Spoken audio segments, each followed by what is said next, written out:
All right, so we got some major breaking news. This is huge. As confirmed by satellite imagery, we now have irrefutable evidence that China, Russia, and the United States are all simultaneously, in relative secrecy, building out their nuclear weapons testing facilities. Okay? We're talking about in the deserts of China, up there in the Arctic in Russia, as well as in the Nevada desert. They're all getting ready to start nuclear weapons testing again. Now, the testing itself, while it might be integral to some of the planning of some of these countries' strategic capability, it's not so much that. It's the signaling to the other side. What's likely happened here is in the run-up to all of this chaos, because all of this has happened in the past year, mostly, for most of these countries, as confirmed by satellite imagery. This is all open source, declassified information. This is on the legacy news networks. A report just came out today. Trusted news sources, so don't take it from the crazy guy in the cowboy hat. This is what is happening right now. Now, the reason why this happens is because in the run-up to everything that we see going on, as the United States prepares to go to war directly with Russia, which is what is about to happen, guys, you have the Russians try to do this gesturing, this posturing, this signaling, telegraphing to the other side that, hey, if you keep making a move in the conventional way that you're doing by fighting this proxy war on our border, we are going to start nuclear testing. Now, they don't come out and say that. They just start building up the facilities. And understand that all of those three countries have satellites with eyes on the ground that tell them whether or not there is activity in these testing locations. Not just the testing locations, but throughout all of their facilities, their nuclear strategic arsenal, command and control, all that stuff. They have eyes on it 24/7. Now, in this case, what has happened likely is that maybe Russia decided, well, we're going to start to commence nuclear weapons testing, so they start building out their bases. The United States sees this, so they say, well, we can't let you just do that on your own. We're going to now have to do it too. China follows in suit. Now they're all building up their facilities. They're digging tunnels. They're building buildings in order to, conduct this type of research.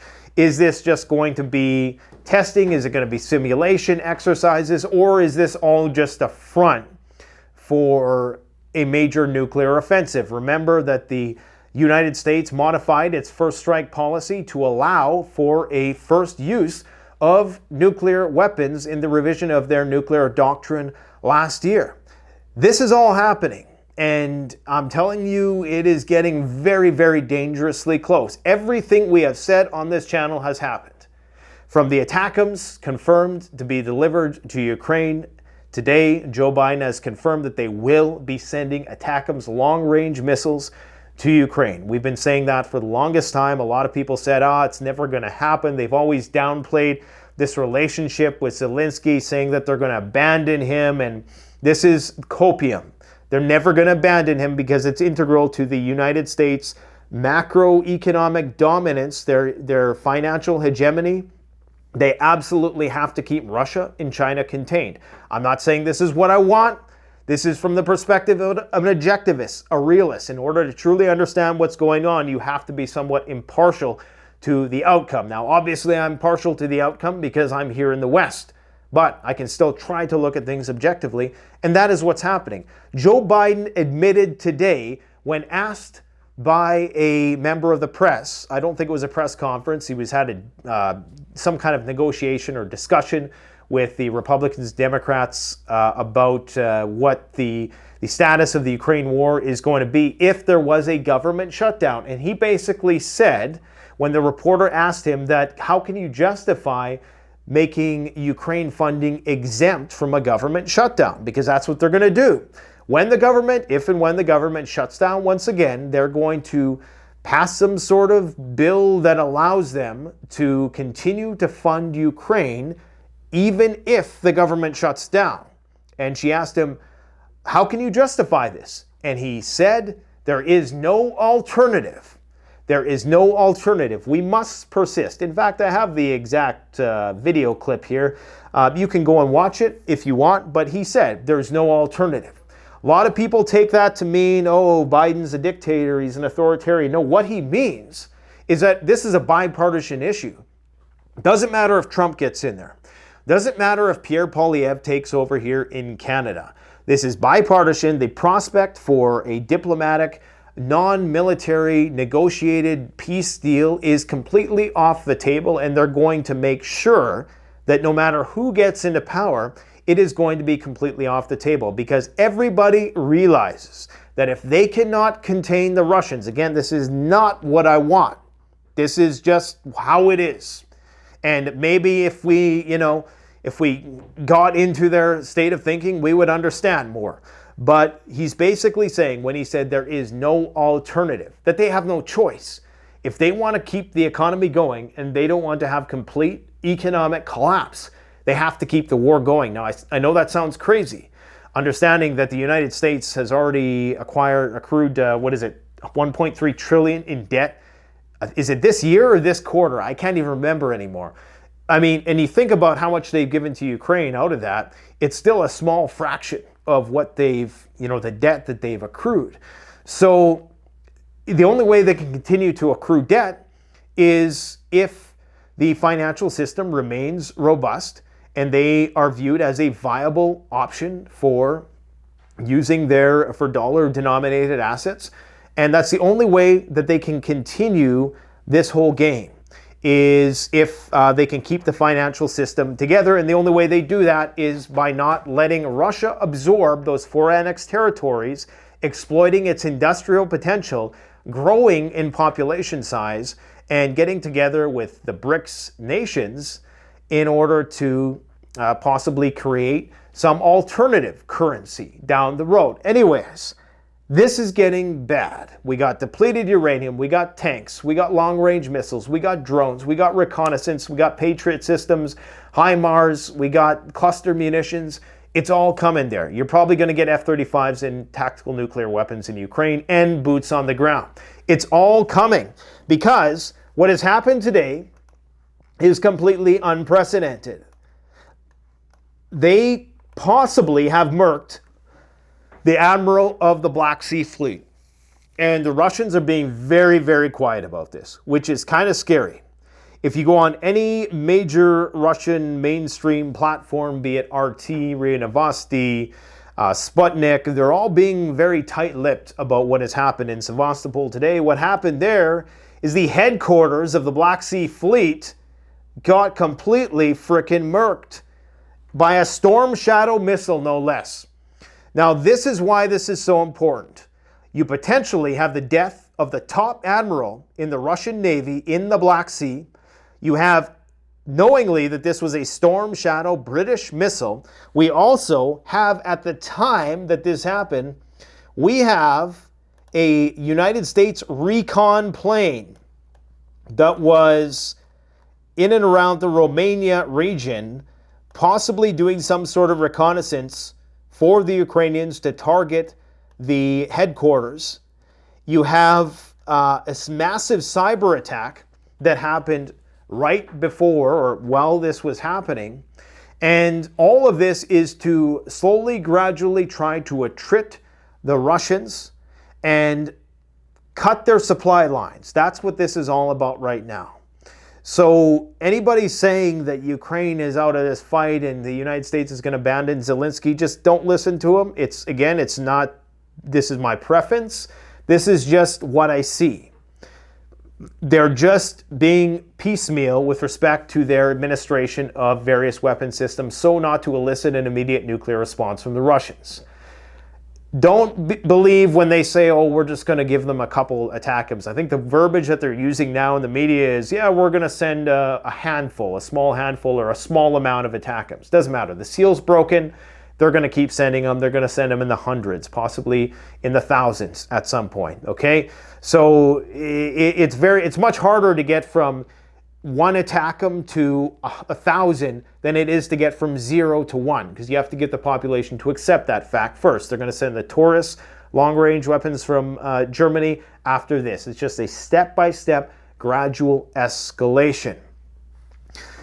There are so many data points to consider here, guys. I can't possibly go over it all, but what we know is that they're redeploying 10,000 more troops to the Robotyne and Zaporozhye area. And where that is right here. They claim to have definitively breach the Saravikan defensive line, if they can continue to push through and they actually make a breakthrough in the south, all the while pushing back the Russians' Black Sea fleet, then we got a very, very dangerous situation on our hands. We have a nuclear situation on our hands. I don't see how it doesn't go nuclear. I mean, already every single possible red line has been crossed. There's not many more red lines that can be crossed at this point in time.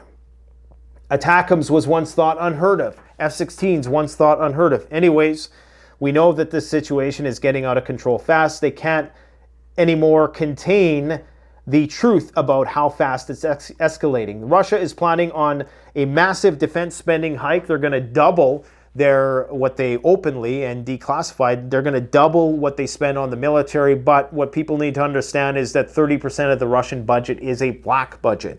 So it's very likely that that 30% is going towards things that we talked about earlier, like the nuclear weapons testing facilities, possibly their strategic facilities, continuity of government facilities, digging bunkers in God knows where, underground cities.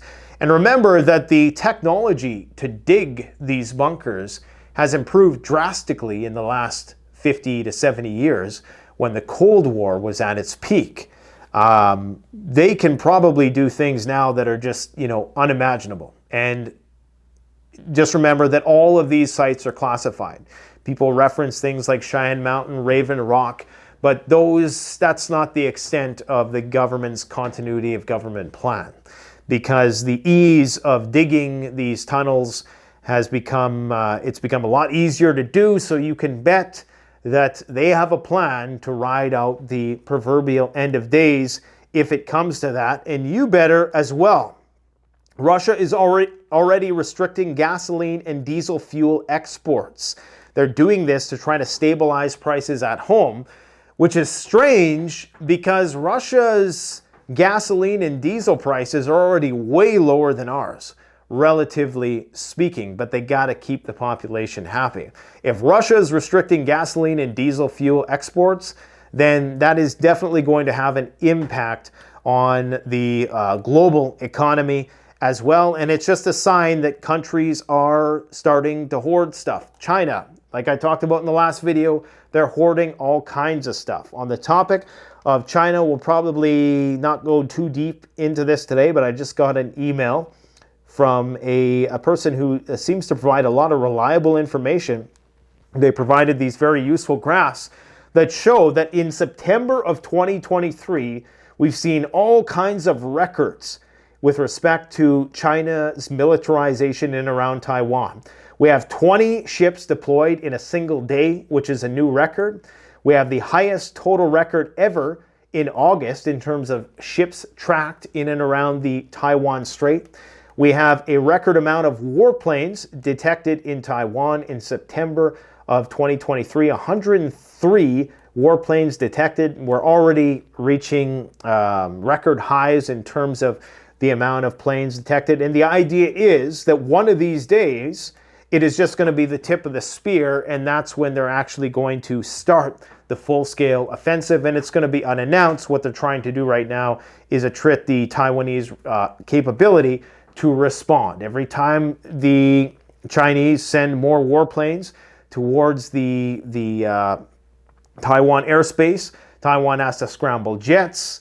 It takes its toll on their military. It costs money to do that. They put mileage on their planes.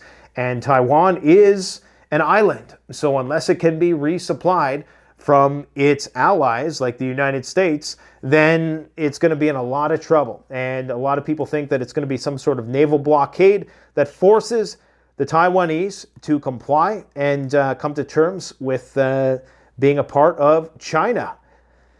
So what else do we got to talk about? There's some acts of sabotage in Russia happening on a daily basis. Claims swirl around sabotage raid on airbase near Moscow. We got a couple planes destroyed.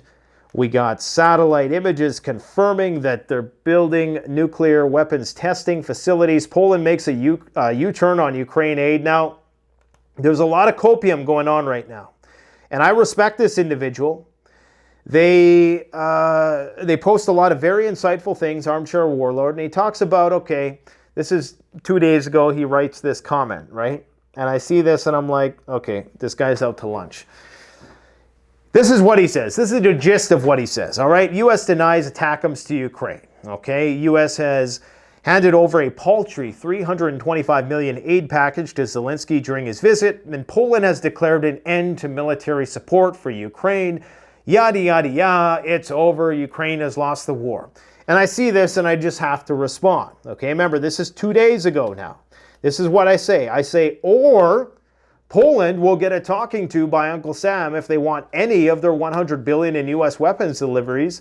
The grain price drop is the premium. The grain price drop is a result of allowing Ukraine grain to flow into the Polish market, thus reducing the profitability of Polish farmers. Anyways, the grain price drop, and this is kind of a cheeky thing I threw in there, the grain price drop is the premium paid to be the next in line for the military-industrial complex meat grinder and get their hands on all those HIMARS and F-35s.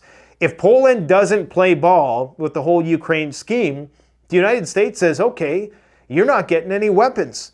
You know how Poland just seems to have this blank check somehow to go into perpetual amounts of debt to buy weapon systems? How they're doing it, I don't know. When they have this huge swell of Ukrainian refugees, how possibly is their population even staying afloat or solvent? I have no idea. I say the fact is that there's any conversation about ATACMS means that they will get them. And it looks as though ATACMS have been confirmed officially. They're getting them. What a surprise. It's probably about the logistics, how to ensure they don't get immediately destroyed. $24 billion in aid will be approved by the majority in the House and the Senate who support it. Remember, they're going to make an exemption so that even if the government gets shut down, I don't know how the political system works there. Apparently, Rand Paul is going to do something that might cause some sort of government shutdown. And, that's going to slow or stifle their ability to get this $24 billion in aid package pushed through for Ukraine. But it's not going to matter, because they're going to make an exemption. And remember, this is bipartisan. The overwhelming majority of politicians support this war for some reason. I think it's because of, the fact that if our economy, if we cannot be the global reserve currency, then everything just collapses. I think that's why. Zelensky gets a standing ovation from everybody in the Canadian Parliament today. That's why. Let's not forget that Russia has met with North Korea and Iran in the same week. They are being heavily attrited, as evidenced by the fact that they're now rationing diesel and gasoline. Look at the Black Sea situation turning in NATO's favor. This was before the attack on Sevastopol headquarters. So, it was a clean sweep with this comment, with this guy. Honestly, he does have very thoughtful tweets, and I do appreciate the thought that he puts into his tweets. He's just completely dead wrong about all this stuff, okay? They're absolutely not going to relent in their support for Ukraine at all. They're going full steam ahead. Make no mistake about it. I regret to inform you, that is what it is. They're launching F-35s from highways, getting ready, because what they want to do, and this is scary too, so think about why they do these things. When you see this, ask yourself, why are they doing this? F-35 has flown from a highway for the first time. Well, what they're trying to do, and they've already been doing this with the UK Air Force, I do believe, they're trying to spread the planes out. Why would you do that? Nuclear war. That's why you do that. I hate to be histrionic about it, that's the truth. You spread the planes out, but you can only spread them out if they're useful. They're only useful if you have a runway to utilize them. Well, they're spreading out. They want to test out if these things can launch from highways, from frickin' gravel roads. I don't know, like lawns, even parks. They want to spread it all out so that if the shit hits the fan and the nuclear weapons start to drop, nothing is concentrated in one place. This also potentially makes it less tactically and strategically useful to use nuclear weapons if the forces are all spread out. And if you can launch an F-35 off a highway, why have them all concentrated in and around an airport? Something to think about. You guys are going to have to forgive me. I am very tired today. It's been a very, very long week, but I'm doing my level best to try to get through this here. I've been doing some Tactical training with my maid man, Rod Giltaca, the CCFR, riding horses, my butt's sore. Everything is just, we're trying to get it in while the getting is good. And I want to make sure I cover all the bases here today. Now, I want to address this clown right here, and that's what this guy is. He's a charlatan. He's a dilettante. He's just, this is why people like me, crazy guys with me with the cowboy hat, get misconstrued as being the crazy guy. Did I just call myself crazy and not crazy in the same sentence? Yes, but this guy was spreading some, hearsay, rumor, just bullshit, essentially, about how this October 4th emergency alert test, in which every American is going to get a message sent to their phone. It's going to be a test. It's only a test of the emergency alert system. And what this is, it's a preparation for nuclear war. Okay? And they're going to say it's a national emergency, blah, blah, blah. It's a preparation for a nuclear Armageddon. That's one of the few cases where you'd actually need to use something like that. Anyways, this clown is already starting to push forth the idea that this is sending signals to the phone and it's going to mess with people's brain waves and blah, blah, blah, blah, blah. Every single time they do this, I almost think they send people like this out there because it takes away from the realistic, the highly probable risk of a real deal nuclear war. It's not about manipulating your brain frequency and all that. They could do that without sending you a message on your phone. Anyways, he deleted the video. I'm sure somebody probably reported him because, I mean, it's just, I didn't report him. I don't report people. I want to let the free market of ideas sort things out. But very, very dangerous to just presume that, oh, the real reason why they're doing it is because they're trying to control everybody's thoughts with the phone, and it's not what it is. It's preparing us for, hitting the deck and ducking and covering so that all the elites can get to their bunkers safely and we stay off the roads. Now, the U.S. is buying a record amount of Russian fertilizers. Why would they do this? Everybody's saying, see, the Russia, it's all just a farce. The Putin and Biden are playing golf in one of their secret bug out location somewhere, and this is all just a facade. No. The reason why they're buying record amounts of nuclear fuel, record amounts of fertilizer, why do you think they're doing this right now? What could possibly be the reason why they're trying to load up on what the Russians have and they don't?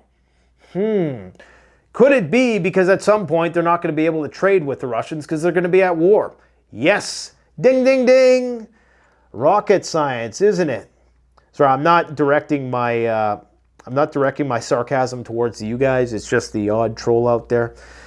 Biden's UN war speech paves the way for a direct clash with Russia, and it does. Basically, this is the kind of speech that you give before you go to war with a country. Okay, so it is what it is. The Pentagon has decided to exempt Ukraine operations for potential shutdown if lawmakers can't agree on a deal by the end of the month, allowing key training and other activities in support of Kiev's forces to move ahead uninterrupted. Oh, and guess what? Remember when I was talking about how they're going to regulate the internet right around the time that World War III kicks off? Well, Canada launching UN declaration pledging measures on online disinformation. The 27 countries have signed the document, including Canada, the United States, the United Kingdom, Germany, Australia, blah, blah, blah. All the usual suspects getting ready to crack down on online disinformation.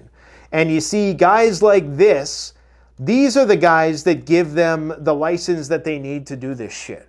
It's not people like me, because everything I say you can go and fact check. And yes, I speculate from time to time, but everything we say has come true ultimately. Typically, there's just a bit of a delay. There's a bit of a lag with these things, but it all happens. And yes, Justin Trudeau, $650 million in aid for Ukraine, a paltry $650 million. I'm telling you guys, they're never going to turn the back on Ukraine. And Poland got a talking to as a result of this.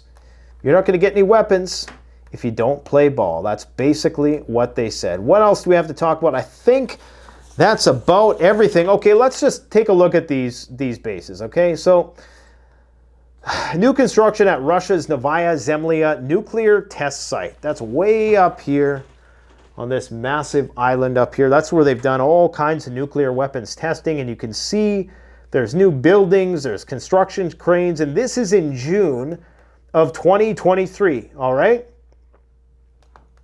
You got all these buildings under construction. Now the US, they're going to see this and they're going to be like, hey, wait a minute.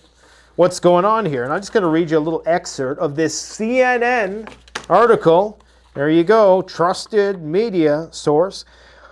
The Russian test site is now open year-round. We see them clearing off snow roads, building new facilities, investigators have said. There are also tunnels, digging tunnels deep into the Arctic mountains. Why would you ever want to do that? You remember that seed vault in Norway? Never forget about the Doomsday Seed Vault in Norway, which is a global initiative, okay? Near those facilities are tunnels where Russia has tested in the past. In the past 5 or 6 years, we've seen Russia dig new tunnels, which suggests that they are prepared to resume nuclear testing. And of course, this has accelerated in the past 18 months and the past several months, as you had the suspension of numerous nuclear arms treaties. It's pretty clear to me that the Russians are gearing up for a possible nuclear test, said former U.S. Air Force intelligence officer Layton. I'm not sure what his first name is. In terms of what China is doing, they're doing something very similar. And remember, China hasn't had the benefit of doing all those nuclear weapons tests during the Cold War.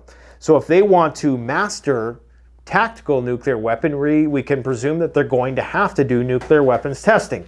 Now, I don't know all the ins and outs of it, but apparently there's a way they can do the nuclear testing without a giant nuclear explosion. They can simulate it somehow. Is that what they're going to do? Who knows? But satellite images show a new 5th underground tunnel that has been under excavation in recent years, and fresh roads have been built. A comparison of the images taken in 2022 and 2023 shows the spoil pile has been steadily increasing in size, leading analysts to believe that the tunnels are being expanded. So they're expanding their nuclear test sites, just like the Russians and the Americans. And the Americans are doing the same over here in Nevada. We can see in September of 2018, this is what it looked like. And in July of 2023, this is what it looked like. Okay, this is what their nuclear weapons testing facility looked like. Now, I just thought of this. This is CNN, right? So notice how they've shown a side-by-side of the American, but they didn't show a side-by-side of the Russian. So we're to presume that it was the Russians that initiated this arms race. But what if it was actually the Americans and the Russians are doing this in response to the Americans? Now, at the end of the day, it doesn't matter who started it.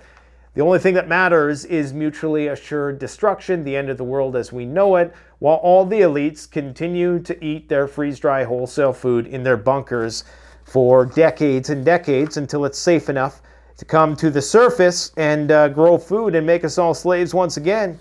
Let me know what you guys think about all this, man. I tell you, it is crazy. You got to keep on prepping. Do not relent, but please enjoy yourself. Enjoy your families.